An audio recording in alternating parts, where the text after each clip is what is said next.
Welcome to What Really Matters podcast, Everyday Spirituality with Karen Wyatt. I am really glad you're here with me today. This is episode number 147, and I'm going to be talking about why death awareness is essential for spiritual growth. And you might be wondering why I seem to be talking about death so much, since that's been a topic that has come up again and again in the last few interviews that I've done.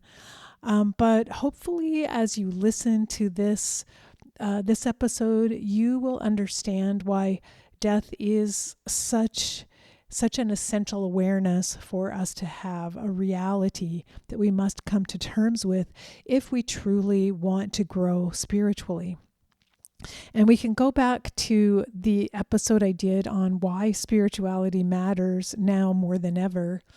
And I talked about the need for a death-aware, focused spirituality that incorporates death, because some of our religions have turned death into a fearful situation for people, have actually alienated people from death by associating death with an afterlife that might mean a choice between going to heaven or hell, and creating a fear-based scenario for people to face at the end of life, and tying that with the idea of death. So some of the fear of death for many people arises from what they've been taught by the religions that they follow. And I'm proposing a spirituality that transcends all of that, and that is able to embrace death as part of life, part of the natural cycle of life that is existent throughout the entire universe. And so to accept that death is not to be feared, it is built into us, built into our DNA. And when we can turn around and face death and look at death, we're able to live with that reality and hold it gently and overcome some of the fears that we have that cause us to run away and avoid death. So in the next episode, after that one on why spirituality matters, I talked about the 7 lessons, and we talked a bit, probably in both of those episodes, about the inward journey of spiritual growth that many or most of us, hopefully, will take at some point in our lives. How there's an outward journey where we focus on career, on all of the external, more surface factors of life, getting an education, getting a job, having a family, really building our physical, material life here on earth. And then at some point, something happens that causes us to shift inward. For some of us, it's just that we grow older and older, we reach midlife, and some of the things we used to value and care about don't seem so important anymore. And we start wondering about the meaning of life and questioning what we're really doing here. And so those kinds of questions, when we begin to ask those, can help us turn inward and begin our inward journey. For some of us, it ends up being possibly death itself, death of a loved one, grief, loss of some sort. One of the smaller deaths of life, maybe a failure that we encounter. Maybe a major move that strips us away from our family and friends to an unknown, uncertain place where we feel we don't belong. That is a death of sorts that we have to grieve over. And those events of life can also precipitate us toward the inward journey, the inward arc of life, and cause us to go within and begin to look for answers to what's happening in our lives at that moment within ourselves. And that is an essential journey. We cannot grow spiritually if we can't make the inward journey, go within, look through our shadow, illuminate what's been hidden in our shadow, come to terms with our ego, and accept the fact that we're mortal. Those are all necessary steps in this spiritual path, and as we attempt to grow spiritually to our best and highest selves. And so whether we arrive there by living a longer time and having life itself gradually shift us in that direction, or something traumatic happens, maybe at a younger age, that pushes us into the inward path. We end up on this journey of looking within ourselves, seeking to find answers and seeking to find, I guess, the medicine that will help us heal the wounds we're carrying, but also help us grow and transcend. And what we're actually looking for really is to find our higher selves, or our souls, on this inward journey. And I think I talked before about the fact that many of us don't even know that we have a higher self. When we're on the outward arc and living that more materialistic journey, many people are not even aware that they have higher consciousness within them, that they have a soul, that they have a witnessing part of them that is actually observing and watching what they do every day. They've never been acquainted with this higher self that is within them. And it's sadly, I say, because the higher self is actually the source of intuition and wisdom and inspiration and creativity that can add so much richness to life, but also help us through those challenging and difficult times by giving us nudges and guidance and clues about what's really going on and what am I here to learn. So for anyone who has spent much of their life on the ego outward path, life can seem a little lonely and a little empty at some point when they do face a tragedy or a downturn, because they have never met their higher self, and they have never heard the wisdom and the inspiration that can come from that inner part of themselves. Others I know have been aware for a long time that there is something else inside of them. There's something else there, that they know certain things and they don't know how they know it. They hear a voice in their head. They are aware of something within them that at times informs or inspires them. And so those people have an inkling that they have higher consciousness. And then some of us have actually been acquainted with that higher part of ourselves since childhood. Some of us may have come here with a higher awareness of ourselves and what we're doing here and what this journey is about since a very young age. Many of those people who awakened at a young age may hide what they know and hide their spirituality because they may have grown up in a time when it wasn't very accepted by their family or the people in their community for them to actually talk about their own spiritual knowing or spiritual awareness. So they may have kept that part of them hidden for a long time, and yet they know that it's there. They know that they possess this higher understanding and higher wisdom of things that happen in life. So there are many paths to becoming aware of our higher selves, and there's no right or wrong way for that to happen. It's really individual for each one of us. And honestly, I believe some of the people that I worked with in hospice did not encounter their higher self until they were on their deathbed. Really, in the last few hours of their lives, did they seem to have an aha moment, an epiphany, and awakening that there is some part of me that is not dying right now. My body's dying, but some part of me is not dying. And so I believe that we come to this realization and this recognition in our own way, with our own timing. And again, nothing is right or wrong. We can't force it. We can't make this awareness happen, and we can't really bring it to someone else as much as we want to. We have to support them and allow them to have this awakening on their own when the timing is right for them. But I want to go a little bit further in talking about this awakening. And in a post I wrote on Substack last week, I talked about asking ChatGPT to tell me what are the biggest obstacles humanity faces right now in terms of spiritual growth. And the first one that ChatGPT mentioned is fear of death and the illusion of control. And this is talking all about the ego, because it is the ego that believes it can control things and should be able to control things. And the ego is hard to convince that it does not have the power to control life and death.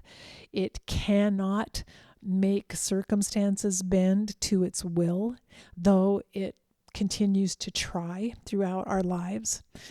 And the ego is the part of us that fears death the most of all, because the physical body and the ego will die. It is the higher consciousness, the soul, that will continue on after death. That's the part of us that does not die at the end of life. But the physical body and the ego will die. The small self will die. And so as much as sometimes in New Age spiritual circles, I hear people say, we don't die, you will not die. And they're referring to the fact that the higher self, our higher consciousness persists. There's an energetic component to us. There is this spiritual aspect of us that doesn't die, that separates from the body again at the end of life. This is what I believe.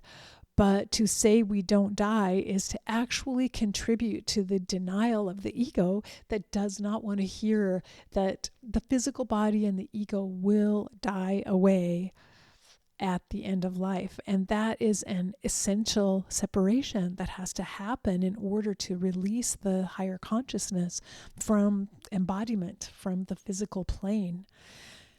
So I don't ever use those terms that we won't die, you won't die, don't worry about it, because it feeds into the ego's desire to be able to avoid and ignore and deny the fact that we're mortal and that death is inevitable. So ChatGPT wrote, the fear of death drives a massive portion of human behavior, including denial, hoarding, aggression, and a fixation on youth and permanence.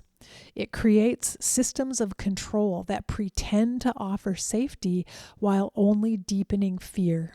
And ironically, this fear of death keeps people from fully living. And that is exactly the reason why I talk about it so much. Because as paradoxical as it sounds, the moment that we begin to embrace the fact that we're mortal, to face death head on and recognize, yes, someday I will die, that's actually the moment that we begin to live life fully, because life and death are connected. They're like two sides of the same coin. And if we're ignoring death, if we're shoving it into the back of our minds and refusing to look at it, refusing to accept it, we're ignoring a part of ourselves. We're ignoring part of life. And we're cutting that off and shutting it down when we reject death. The only way that we can live every moment to the fullest is if we embrace death and learn how to carry it and learn how to live our lives with death. One thing that made a big impression on me in the past as I was doing some reading, particularly the Tibetan book of Living and Dying by Sogyal Rinpoche, is the fact that in Eastern cultures, death is not nearly the taboo subject that it is here in the West. And Sogyal Rinpoche wrote that in his community, as soon as a person reaches adulthood, they begin contemplating and preparing for their death, even though their death might be 40, 50 years or more off. They begin preparing for it, and it's part of becoming an adult. And he mentioned practices like the Five Remembrances, which I will read for you a little bit later on in this episode, but ways that people have of contemplating death every day and helping them look at the fact that they're mortal and accept it. And that dialogue with the self is so powerful for the ego. Again, death is the last thing the ego wants to think about or hear about. And so when we use our higher intention to say, but I am going to focus on this every day, We take away some of the power of the ego to control situations. We help humble the ego, and we're actually training the ego in a way to listen to the higher self and to receive the wisdom of the higher self. And that's what is necessary in order to turn our lives from being ego-driven, where the ego's in control and the ego is managing our behavior and our responses in life, to being soul guided or higher consciousness directed. We need the ego to be humbled enough so that it hands over the keys to this vehicle that the soul is traveling on throughout life. We need the ego to be the sidekick to go along with the soul, because the ego is essential for the soul. The ego is the dance partner for the soul in life. But we cannot allow the ego to continue to take control, because the ego is kind of squandering our lives for us.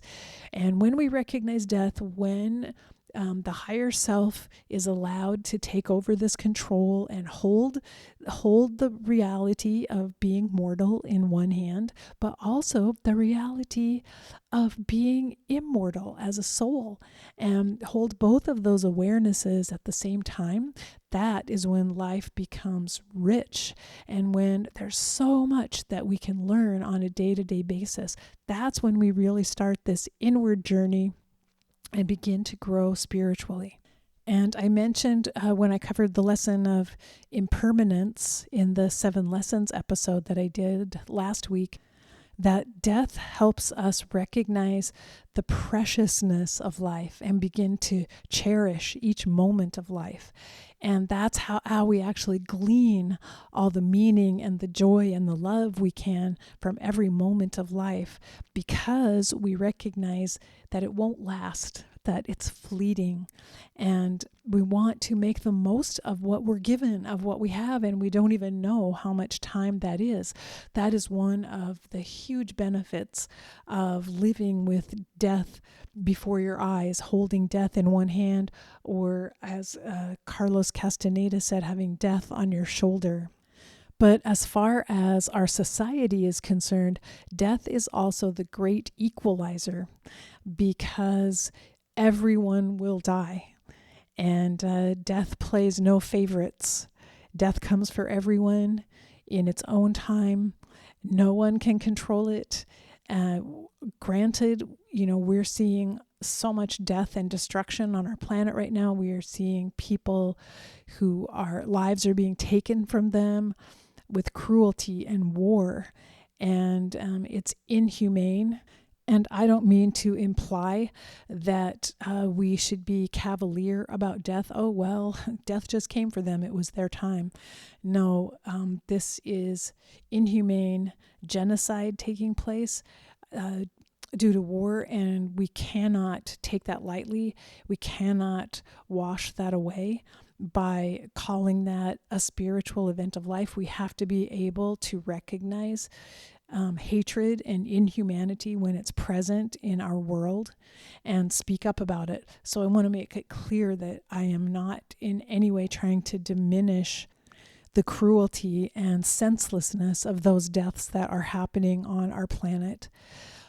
But in terms of our own existence for each one of us individually, given that most of us are not in a situation where someone else is taking life from us and from our people, most of us are encountering death in our own way, on our own path, in our own timing.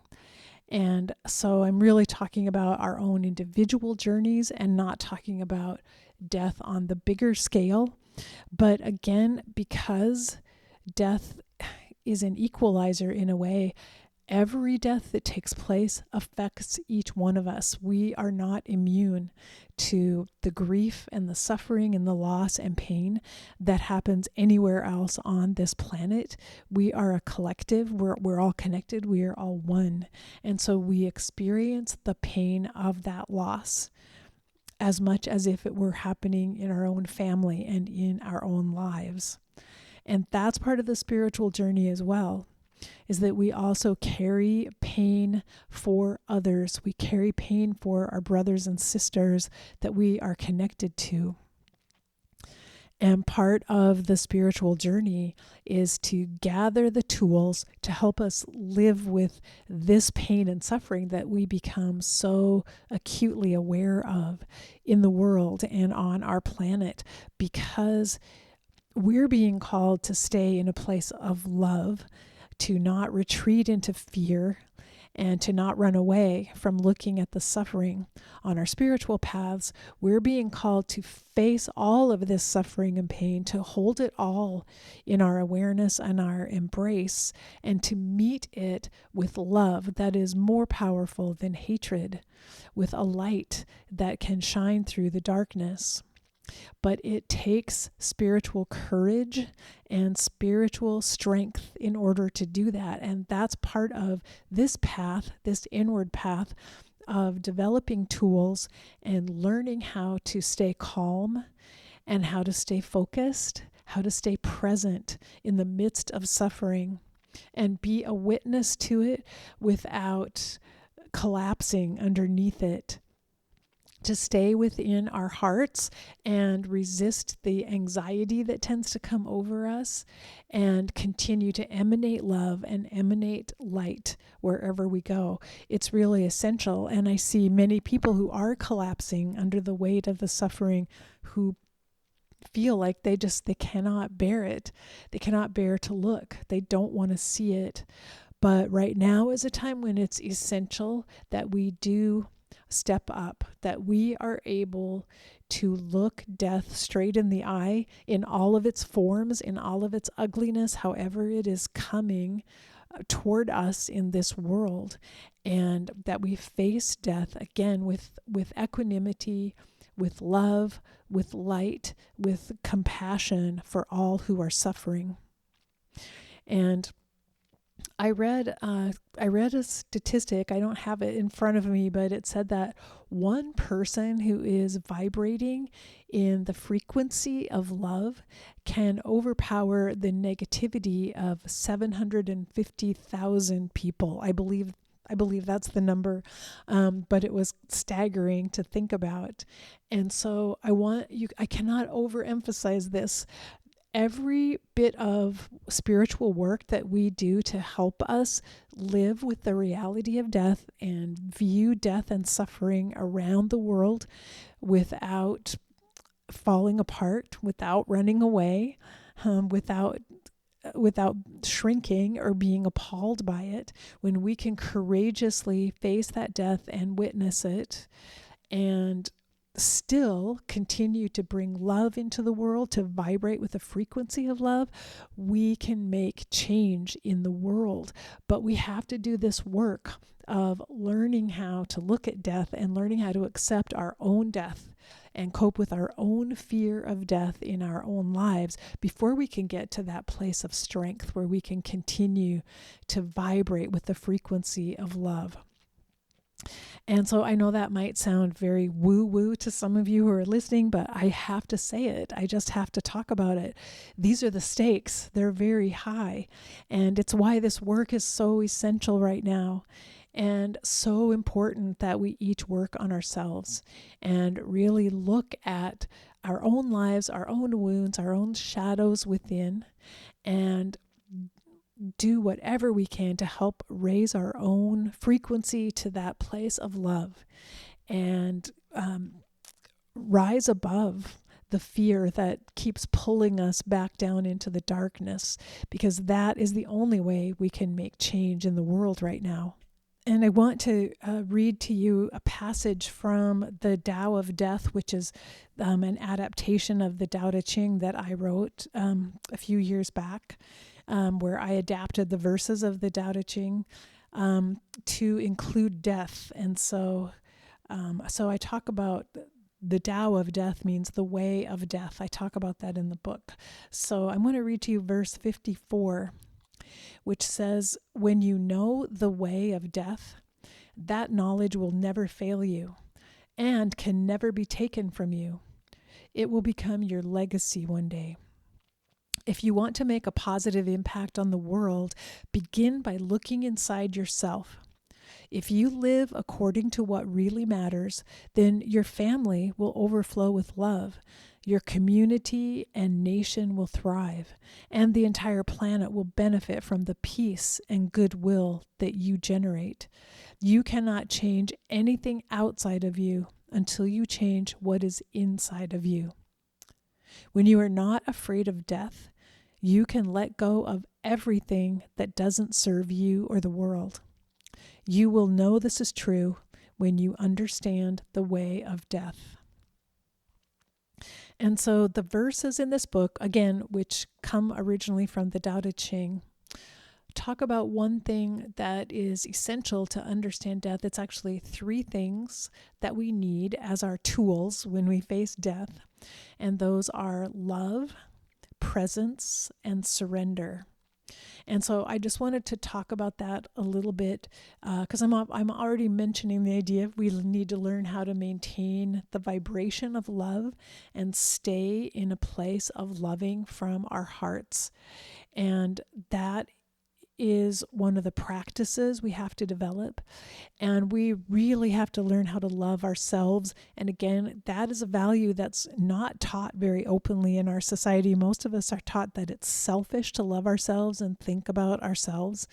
And so whenever we hear things about self-love, a lot of times it's met with criticism and people saying, oh, that's really selfish.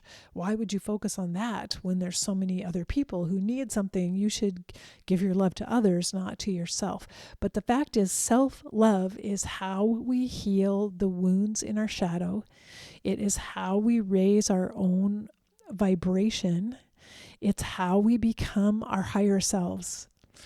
And that is how we actually begin to radiate and emanate love in the world that has the ability to change the world around us. And the next tool is the tool of presence, which means learning how to stay in the present moment. And that's something about death. Death only happens in this moment, this present moment. For you, when you die, it will happen in one moment, in a present moment, when you take your last breath. And so facing death is something that we need to be present for. We cannot be caught up in old worries or wounds or resentments from the past when we're looking at death. And we also cannot be projecting ourselves out into fears about the future. We simply need to be in this present moment, holding the awareness that death is part of life, that everything eventually dies. I too will die one day. It will be my turn. That day will happen for me, and I don't know when. In this present moment, I can acknowledge all of that and I can sit with it. And that's the practice that is essential to say, I didn't die yesterday. That's why I'm here today. And I don't know. I could die tomorrow. I don't know. I don't know when that's coming. I don't know when that will happen. But in this very moment, I'm alive and I'm also aware that I will die. I'm aware that I'm mortal. I'm aware that this physical body and everything about me that is tangible will die. So that's the idea of presence. And then the third tool is the tool of surrender. And again, we're talking to the ego and asking the ego to let go of its efforts of trying to control everything. Because the ego responds to fear by trying to plan and manipulate and control all of the details of life, all of the people around us, all of the events, everything that's happening. Because it believes that it actually can or should take control. And so by focusing on surrender, we're training the ego over and over again that no, it's more important to let go. This is not a time when we need to hold on to control. We need to let go and we surrender to the reality that death happens. We are mortal. death comes, and it will come for us all. We have to surrender to that reality. We have to train the ego to stop trying to control death, stop trying to avoid it and run away, and surrender to the fact that we're all impermanent. And I want to read you one more verse from the Tao of Death, verse number 67. And then after that, I'm going to share with you the Five Remembrances. So this verse number 67 says, "Some believe the way of death doesn't matter. Focus on life, they say, and ignore death. But death makes life precious and gives meaning to existence. Death cannot be ignored. There are 3 essential lessons from the way of death that can change how you see everything: love, presence, and surrender. Love, to care for others unconditionally and thus heal their wounds. Presence, to be content with what exists in this moment and live life fully. Surrender, to let go of expectations for the future and be in the flow of life and death. Let death teach you what matters if you hope to become a leader. Begin by cultivating these 3 things: love, presence, and surrender. You will be blessed and bless the entire planet." So I just wanted to share that with you because that was the source I was telling you of those 3 tools that we need as we're hoping to cope with death and carry awareness of death with us. And then I did also want to share with you the 5 remembrances from the Buddhist tradition, which is part of a practice daily to review these remembrances. And it's something that you could begin to journal on. And I have a little handout for people who are soul supporters on my Patreon page. This handout will be given to you as a bonus there that contains the 5 remembrances, and you could begin to use them in your journaling practice. So the 5 are: number 1, I am of the nature to grow old. There is no way to escape growing old. Number 2, I am of the nature to have ill health. There is no way to escape ill health. Number 3, I am of the nature to die. There is no way to escape death. 4, all that is dear to me and everyone I love are of the nature to change. There is no way to escape being separated from them. And 5, my actions are my only true belongings. I cannot escape the consequences of my actions. My actions are the ground upon which I stand. And so it's really saying that last those last sentences that the only thing we really own is our behavior in the world, how we show up in the world. Do we show up with love? Do we show up radiating this high frequency love that can change everything around us? Or do we cower and hide in fear? And we're responsible for how we approach the world, but we have to do our inner work first. We can't walk out the door and expect that we're going to change anything in the world if we have not even begun to look within. So we have to look at our anger, our resentment, look at our lack of forgiveness, and look at our fears, and particularly the fear of death. And when we do that, that will shift everything. And that will turn each one of us into the most powerful force of love on the planet if we can truly embrace death.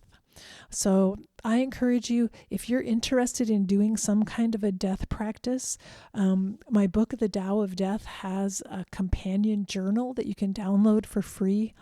And there's a link to it inside the book. You can download it on the website. And I encourage you to start some sort of practice. Maybe it's the 5 remembrances, maybe it's the Tao of Death, but start something that will help you contemplate the end of life and contemplate the fact that you're mortal, and help your ego come to terms with it. The ego will be a little shocked and depressed for a while, but you can use your higher wisdom and your higher self to comfort the ego and to find joy and meaning and life in every single moment that you get to be here on this planet. So, as I always say, remember that we're here for the love. We are here to vibrate at the highest frequency we possibly have, to radiate as much love as we can to everyone else on the planet. And we only do that by facing our fear, by being prepared, like doing our inner work, and by simply learning how to appreciate every moment of every day that we get to be here. So I will say goodbye for now, and I'll see you the next time.